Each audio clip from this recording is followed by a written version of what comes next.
But actually now, Jake Paul has got to think about what he's doing next. If you're that good and you think you're clever, why don't you fight Usyk? Alexander Usyk, he'll fight you. Let's see how that works out for you. Get flattened.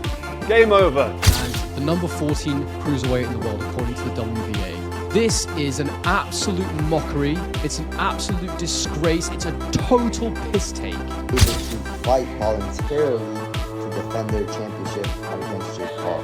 Which, if I'm being honest, that's kind of crazy, bro. Isn't that crazy? Right? You're telling me you fought somebody that's not a natural cruiserweight, right? Boxing professionals and fans are outraged by the WBA's controversial decision to rank Jake Paul among the top 15 cruiserweights in the world. Many view this as a blatant insult to career fighters who have spent years earning their positions through grueling competition. Critics argue Paul hasn't faced a single legitimate opponent, only retired athletes and unknown names with little to no threat. The backlash has been swift, with calls for a boycott and demands for reform in the ranking system. Detractors say rewarding fame over proven skill compromises the integrity of the sport and disrespects the athletes who've truly earned their place. So I've just found out that Jake Paul, the YouTuber, influencer, who has been doing a bit of boxing against people who aren't boxers, aside from Tommy Fury, who is a complete novice boxer, and an old retired champion, and Julio Cesar Chavez Jr., who has been through rehab and all kinds of stuff, been out the ring for quite a while, an OAP Mike Tyson, who physically is in a terrible place, and two now inactive cruiserweights called Andre August and Ryan Borland, who I have absolutely no idea who they are. I've just found out that that's what qualifies you as the number 14 cruiserweight in the world, according to the WBA. This is an absolute mockery. It's an absolute disgrace. It's a total piss take. I've been in the middle of making another video about Hamza Shiraz and Edgar Berlanga, and I've had to just stop what I'm doing and make a reaction to this. I'm just going to go in raw here because I'm absolutely furious. I'm absolutely furious. Like, this is the sort of shit that we have to deal with as boxing fans. Everybody in this sport, and I call it a sport because that's exactly what it is, tries to treat it like it's just a business, like it's just a way of lining their back pockets. You cannot tell me in any world that Jake Paul has done enough to be ranked as the number 14 cruiserweight in the entire world. And I want to be really clear from the off, this isn't actually an attack on Jake Paul's boxing ability, because that's not what this is about. It's about what have you done to show me you're the 14th best cruiserweight in the world. Because for all I know, you might put him in there and he might do really bloody well. But that's not the point. You have to earn that position. How can you have earned that position? By fighting a bunch of influencers, or athletes from other sports, and having lost to one of the only active boxers that you've actually faced, in Tommy Fury, who very much is a part-time boxer at this point in his life. And then your most recent and highest profile win being against a guy who didn't throw a bloody punch for the first half of the fight. The uproar intensified when Happy Punch confirmed Jake Paul is now officially ranked number 14 by the WBA, making him eligible to challenge Gilberto Zurdo Ramirez for the cruiserweight title. Fans and insiders alike were stunned. Given Paul's resume, built on matches against retired or low-level opponents, many see this ranking as unearned and undeserved. For years, boxers have clawed their way up through brutal competition. Now, some fear they may be forced to defend their rankings against a YouTuber-turned-boxer who bypassed traditional merit. The move, critics argue, undermines the very foundation of boxing's competitive structure. Jake can now win a world title. Jake Paul, after beating Julio Cesar Chavez Jr., has now been moved to number 14 in the WBA official rankings, meaning he can be a voluntary defence for Zurdo Gilberto Ramirez's world title. But this is now where we need to beg the question of what is wrong with these rankings, because there is no world where Jake Paul is the 14th best cruiserweight. What do we do? What's boxing got to do to save this? Does it go to a one belt division like the UFC have, or is it just for the divisions that we've got and the belts that we've got to actually just sort themselves out? Make sure you subscribe for the updates. We'll keep it coming, but this is mental. Accusations of corruption and commercialization quickly followed, with insiders accusing the WBA of valuing profit over principle. Jake Paul's ranking, they argue, has little to do with skill and everything to do with the financial hype he brings. For many, this decision casts a shadow over the entire cruiserweight division, suggesting the title scene can be bought with popularity rather than earned through competition. As a result, champions and contenders alike feel their accomplishments are being devalued in favor of showmanship. After defeating Julio Cesar Chavez Jr., the WBA decided to give Jake Paul a ranking. According to them, he's the 14th best cruiserweight boxer in the world. I know they're trying to push him for a title shot and it's the show business and whatnot, but you're disrespecting all the cruiserweight boxers with this one. And to even be ranked, aren't you supposed to actually defeat someone who's ranked? Julio Cesar Chavez Jr. hasn't been ranked in years. There's no denying Jake Paul's win over Julio Cesar Chavez Jr. helped him gain traction in boxing circles. Once dismissed as a novelty act, Paul is now being taken seriously by parts of the establishment. That win, controversial or not, positioned him to demand recognition. However, critics argue the elevation came far too quickly and question whether one high-profile but questionable victory justifies his leap up the rankings. While Paul may have silenced some doubters, many feel the fast track he's taken reflects more on the system than his ability. So now that Jake Paul won his fight against Julio Cesar Chavez Jr., he's apparently ranked top 15 cruiserweights in the world. And apparently, I guess now, world champions are able to fight voluntarily to defend their championship against Jake Paul. Which, if I'm being honest, that's kind of crazy, bro. Isn't that crazy? Right? You telling me you fought somebody that's not a natural cruiserweight, right? And now you're automatically ranked top 15 and you can fight a couple of world champions and it makes sense. Not that I think he beats any of them, I'm gonna be completely honest. I can't see it, bro. If Jake ends up beating somebody, yo, shout out to him, he finessed his way to the fucking top, being a world champion, and really like cementing himself into the history books. But the way that he boxes, he's just very sluggish, he's kind of slow. You know, I think any cruiserweight world champion, even Badu Jack, would defeat him. And I actually don't even understand why he even wants to fight Anthony Johnson, besides the bag, obviously. But what do you guys think, though? This whole shit has gone crazy. Skeptics point out that Jake Paul's win over Chavez Jr. was underwhelming at best. Julio, once a respected name, looked flat and disinterested throughout the bout. Lacking offense, footwork, and energy, Chavez offered little resistance, turning what should have been a tough test into what some described as a glorified sparring match. Fans expecting a real challenge were left disappointed. Praising Paul for dominating an unmotivated opponent, critics argue, cheapens what should be considered a serious boxing accomplishment. He did not throw barely any punches for the first half of the fight. More than half. First 8 rounds, you might say. Yeah, and a little life at the end, but too late when he knew the fight was winding down on time. I say this, that it was hard for me to gauge the performance of Jake Paul. Essentially a sparring session. And I'm trying to see, is he continuing, is he developing, is he getting better? And off of this fight, it was hard to gauge when you find a puncher bag, but then towards the end of the fight, I thought he was exposed. His stamina started to dip, defense wasn't tight, there was some technical flaws, you could find them, you could hit them. In the end, he gets the decision, he gets another win, he keeps his show moving on. What'd you make of this fight? What do you think of Jake Paul and his performance overall? Making no excuses to Jake Paul. Give him credit for what he's done. His career with promotion, with business, with his dream. Give him credit. Give the guy credit. God almighty, he takes risks. Julio Cesar Chavez Jr.'s long history of underperformance and personal struggles, such as time spent in rehab, were well known leading into the fight. Many believe Paul's team strategically chose Chavez as a name-value opponent who was no longer at his prime. It's a classic case of smart matchmaking, but one that has fueled accusations of Paul gaming the system. By defeating a faded star, he secured a ranking leap that many fighters believe he hasn't truly earned.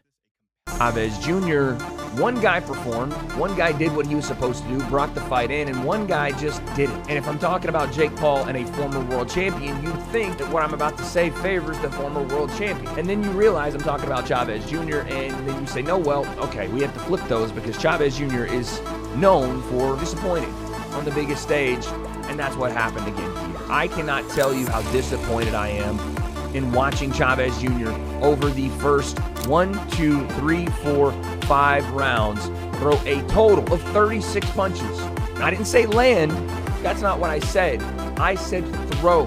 Chavez Jr. threw 36 punches over 5 rounds. And out of the 36 he threw, he landed 8. 8 punches through 5 rounds. 15 through 6. 20 through 7. He landed 20 punches through 7 rounds. Still, not everyone is dismissive. Boxer Rayo Valenzuela publicly praised Jake Paul's performance, suggesting that his progress in the ring is noticeable even to seasoned professionals. As an active fighter, Rayo's words carry some weight, providing a degree of validation. However, critics argue that one decent showing against a past his prime opponent doesn't justify a top 15 world ranking. Some feel Rayo's comments were more about sportsmanship than a true endorsement of Paul's place in the division. I missed you, I want to get your reaction to the fight. Oh, great fight. Julio's back after all he's been through, so, I tip my hat off to him. It's not easy, especially through, when life throws at you sometimes, but, it was a good fight. What'd you make of how Jake Paul looked and fought? He's doing his thing. Jake Paul's looking good. Shout out to him.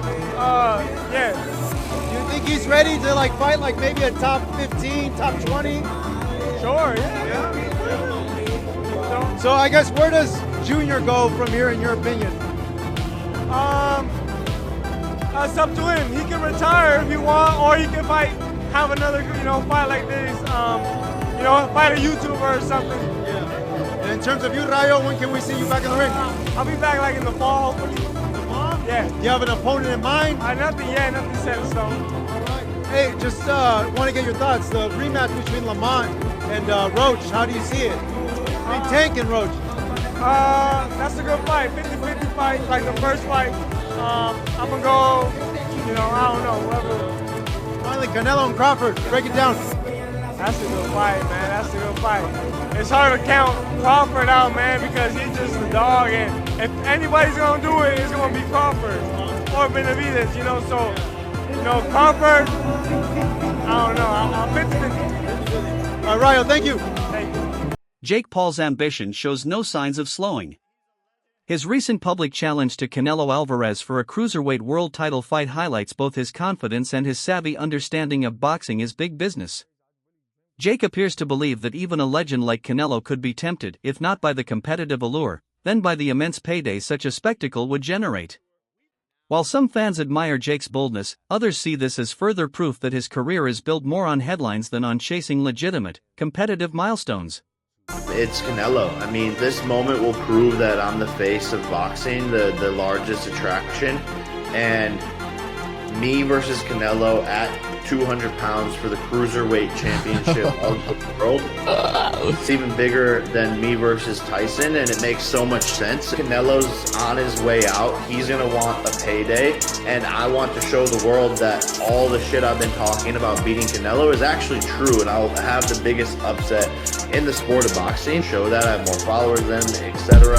This is going to be the most watched fight of the century, so I'm going to be the new money man. Skepticism surrounds not just Jake's opponents, but the way his matches unfold. Many believe the fights are carefully arranged to guarantee his victory, with opponents more interested in getting paid than genuinely competing. This raises doubts about Jake's credibility and makes fans question whether his rise is truly earned. When a boxer's success seems based more on showmanship than skill, it damages trust in the sport's ranking and recognition process. As you are watching this video, Jake Paul and Julio Cesar Chavez are currently right now in the 7th round of their fight. But when you go to Google and Google the fight, it gives an accurate breakdown of all their past fights. And then it comes to the current fight, and it says that Julio Cesar Chavez Jr. loses a unanimous decision to Jake Paul in 2025. The fight has not even played out yet. Yet they're saying that this is the end result as they are fighting right now, currently as it stands. This leans testament to the fact that people state that Jake Paul has his fights fixed. What's your thoughts on this? This is nasty work. Unbelievable. This is Google. Google it yourself. Peace. Fighters of all ranks now see a bout with Jake as a golden opportunity for financial gain. This shift, from competitive ambition to cash incentives, has altered the sport's dynamic. More and more fighters seem willing to accept Jake's terms just to secure a payout, raising concerns that boxing is becoming a business-first spectacle, where tradition, merit, and competitive spirit are left behind. I just saw KSI saying that he's gonna fight Jake Paul in 6 months. What the fuck is this? Another celebrity bullshit scam? Nah, none of that fucking bullshit. Jake Paul, I will fight you. I'm a fucking nobody. I'm no washed up legend, no fucking celebrity. I'm nothing. I'm nobody. But I will fight you. Give me 6 months. I will be the one to step in that ring with you. And I'll fight you for real. All smoke, all heart, all grit. That's what it really takes. That's what boxing fans fucking deserve. Yo, everybody, if you're watching this, add Jake Paul, tag him, do whatever it takes. Let's make this happen. It won't be KSI, another fucking celebrity, another fucking bullshit, fucking wasted boxing scam. It would be me, someone with no background, no experience, no nothing. I come from nothing, and I'll fight him. I'll give everybody the fight they deserve. We wanted to see Iron Mike knocking down his ass. You know what? I'm here to finish the job. Let's make this fucking happen. The backlash to Jake Paul's recent WBA cruiserweight ranking has been fierce. Fans across the boxing community feel the decision has cheapened the sport. Many believe that rewarding Jake after a win against a barely competitive opponent undermines years of dedication and sacrifice by legitimate fighters. For loyal followers of boxing, this moment represents a betrayal where celebrity influence appears to outweigh true athletic achievement. So after Jake Paul's win against Chavez Jr., he's officially ranked number 9 in America for the Cruiserweight division and number 70 in the world, which this is ridiculous. Chavez Jr. was retired. How can beating him mean that you're top 10 in the Cruiserweight division when there's actual fighters and prospects that's been working their way up? This is crazy. He's fought at heavyweight, he fought Ashbrook at whatever weight, but he's only fought 2 real boxers, Tommy Fury and Chavez Jr. And an 80-year-old Mike Tyson, there's no way he should be ranked in the top 10. They're already calling for a fight with him and Zurdo Ramirez, which is ridiculous. I feel Jake Paul loses to any young prospect in the boxing.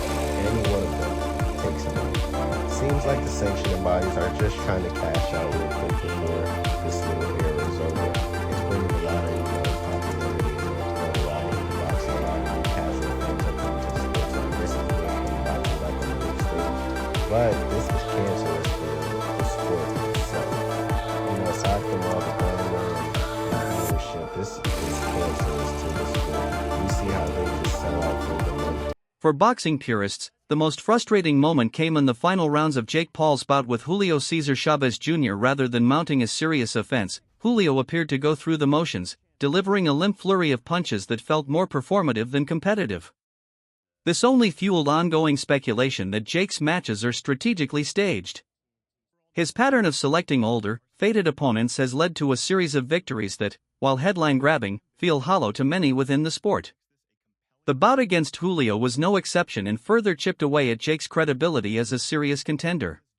Welcome back to The Pain Game. Today we're going to talk Darren Till versus Tommy Fury / John Fury, of course. But first, some more important and quite serious news in the combat sports world. Mike Tyson versus Jake Paul, it's come out now. It was rigged. I can't believe it. You know, you have to question the validity of boxing these days when you can't trust 2 professionals to get in the ring and do their best against each other. And instead you find out Mike Tyson pulling his punches, not trying to hurt Jake Paul. Absolute disgrace. I thought better of them.